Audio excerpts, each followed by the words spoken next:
এই নির্বাচনের মাধ্যমে আগামীর বাংলাদেশের ভাগ্য নির্ধারণ হবে। এই গণভোটের মাধ্যমে বাংলাদেশ রাষ্ট্রটা কিভাবে চলবে। আমরা যে দীর্ঘদিনের যে সংস্কারের কথা বলছি, আমাদের শহীদরা যে জন্য জীবন দিয়েছে, এই সংস্কারগুলো যদি আমরা বাস্তবায়ন করতে চাই, তাহলে আমাদের গণভোটে হাঁকে বিজয় করতে হবে।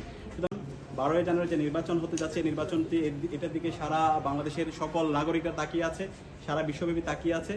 সুতরাং এই নির্বাচনটা যেন অবাধ, সুস্থ এবং নিরপেক্ষ হয়, সে জায়গায় তাদের দায়িত্বশীল আচরণ করতে হবে। এবং ছাত্র সংসদের পক্ষ থেকে ঢাকা বিশ্ববিদ্যালয় কেন্দ্রীয় ছাত্র সংসদ দেশের সকল ছাত্র সমাজকে সাথে নিয়ে এবং সকল রাজনৈতিক দল, দীর্ঘ ফেসিবাদ বিরোধী যারা আন্দোলন করেছে, ছাত্র সংগঠন, সবাইকে সাথে নিয়ে আমরা আমাদের ক্যাম্পেইন আমরা জারি রাখবো।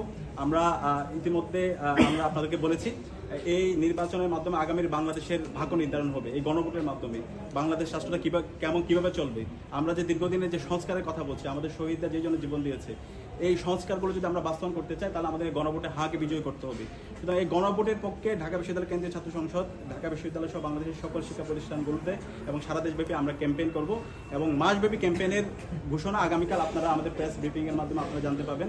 এবং আমরা বিশ্বাস করি, দীর্ঘ ফেসিবাদ বিরুদ্ধে আমরা যারা আন্দোলন করেছি, আমরা সবাই এই গণভোটে হাঁকে বিজয় করার জন্য, হাতে সিল মারার জন্য এবং আগামীর বাংলাদেশের ফেসিবাদী কাঠামোকে ভেঙে চুরমার করে দেওয়ার জন্য এবং নতুন রাজনৈতিক সংস্কৃতি বিনির্মাণ করার জন্য এবং গণতান্ত্রিক একটা স্থায়ী রূপে আমাদের এই দেশকে নিয়ে যাওয়ার জন্য আমাদেরকে এই গণভোটের জন্য আমাদের ক্যাম্পেইন করতে হবে। তো আমরা আশা করছি সকল রাজনৈতিক দল, ছাত্র সংগঠন, সিভিল সোসাইটি সবাই আমরা ঐক্যবদ্ধ হবো, আমরা আমাদের কাজ জারি রাখবো। একই সাথে আমাদের প্রতিটি ক্যাম্পাসে যে গণতান্ত্রিক ধারা অব্যাহত হয়েছে, এই ছাত্র সংসদ নির্বাচন, সেই নির্বাচনও নির্ধারিত সময় হওয়ার মাধ্যমে শিক্ষার্থীদের নির্বাচিত প্রতিনিধিরাই বাংলাদেশের প্রতিটি ক্যাম্পাসে তারা নেতৃত্ব দেবে, এই আশা ব্যক্ত করেছে। এবং ওনারাও আমাদের সাথে সম্মতি জ্ঞাপন করেছেন। আমরা আশা করছি খুব দ্রুত সময়ের মধ্যে যেন যেই তারিখ ঘোষিত হয়েছে, সেই তারিখের মধ্যে নির্বাচন সম্পন্ন হয় এবং এর মাধ্যমে আমরা আমাদের এই গণতান্ত্রিক ধারা অব্যাহত রাখি। বলেছেন বিশ্ববিদ্যালয় প্রশাসনকে কাজ দিয়েছেন, যারা প্রার্থী আছে প্রার্থীরা যেন সবাই পিসফুল কোএক্সিস্টেন্সের মাধ্যমে যেন নির্বাচনটা সম্পন্ন করে এবং আইন শৃঙ্খলা রক্ষাকারী বাহিনী থেকে শুরু করে সবাই যেন একসাথে বসে সুন্দর একটা নির্বাচনী পরিবেশ তৈরি করে, এটার জন্য ওনারা সবাইকে নির্দেশনা দিবেন এবং সে অনুযায়ী নির্ধারিত সময়ে নির্বাচন আয়োজন করার জন্য ওনাদের জায়গা থেকে সর্বাত্মকভাবে সহযোগিতা করবেন। হুট করে বাতিল করলো কেন? কোনো ধরনের আপনার কোনো ব্যাখ্যা চাইছেন?